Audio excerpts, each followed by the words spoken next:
Hi friends, நான் உங்கள் தோழி ஜெயஸ்ரீ. இன்றைய காணொளியில் சொன்னதை தவிர வேறு செய்யாதே என்ற தலைப்பில் ஒரு கதையை பார்ப்போமா? கோபாலன் செட்டியார் மிக கராரான பேர்வழி. அவரிடம் பல வேலையாட்கள் இருந்தனர். அவர் எதை சொன்னாலும் குறுக்கு கேள்வி கேட்கக்கூடாது. அவர் சொன்னதை தவிர வேறு எது செய்தாலும் அவருக்கு பயங்கரமாக கோபம் வந்துவிடும்.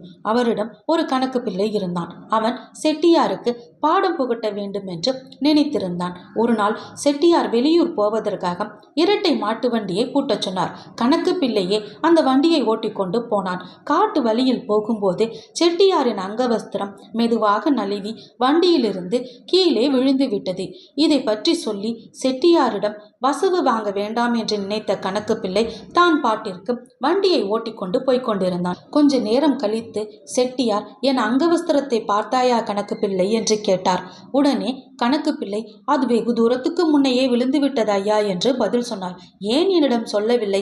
நீங்கள் அங்கவஸ்திரம் கீழே விழுந்தால் எடுக்க சொல்லவில்லை, அதனால் நான் சும்மா இருந்து விட்டேன் என்று பதில் சொன்னான். போடா மடையா, இனிமேல் வண்டியிலிருந்து எது விழுந்தாலும் அதை எடுத்து வண்டியில் வைக்க வேண்டும் தெரியுமா? ஜாகிரத என்று எச்சரித்துவிட்டு வண்டியை ஓட்டச் சொன்னார். கொஞ்ச தூரம் போனதும் மாடு சாணம் போட உடனே கணக்கு பிள்ளை வண்டியை அவசரமாக நிறுத்திவிட்டு சாணத்தை பத்திரமாக எடுத்து செட்டியார் அருகில் கொண்டு வந்து வைத்து விட்டான்.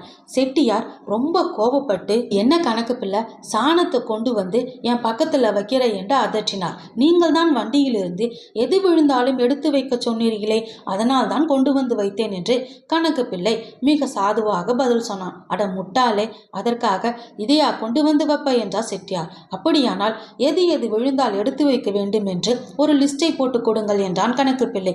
சரி, எழுதி தொலை என்று செட்டியார் லிஸ்ட் போட்டு அவரிடம் கொடுத்துவிட்டு ஜாக்கிரதை என்று எச்சரித்துவிட்டு வண்டியை ஓட்டச் சொன்னார். வண்டி கொஞ்ச நேரம் போனதும் திடீரென்று சாய்ந்து விட்டது. உடனே கணக்கு பிள்ளை பயபக்தியுடன் எழுந்து அவசரமாக லிஸ்டை பார்த்து லிஸ்டில் உள்ளபடி எல்லாத்தையும் எடுத்து வைத்துவிட்டு வண்டியை ஓட்ட ஆரம்பித்தான். கீழே அடிபட்டு எழுந்திருக்க முடியாமல் செட்டியார் ஈனஸ்வரத்தில், என்ன தூக்குடா தூக்கு என்று கத்தினார். உடனே கணக்கு பிள்ளை லிஸ்டை பார்த்து, நீங்கள் கீழே விழுந்தால் உங்களை தூக்க வேண்டும் என்று இந்த லிஸ்டில் எழுதவில்லை என்று சொன்னான். உடனே செட்டியார் தனக்கு தேவையில்லாமல் வரும் கோபத்தையும் தன்னுடைய முட்டாள்தனத்தையும் நினைத்து வெக்கப்பட்டு தன்னை திருத்தி கொண்டார். இந்த கதை பிடிச்சிருந்தா லைக் பண்ணுங்க, ஷேர் பண்ணுங்க, சப்ஸ்கிரைப் பண்ணுங்க.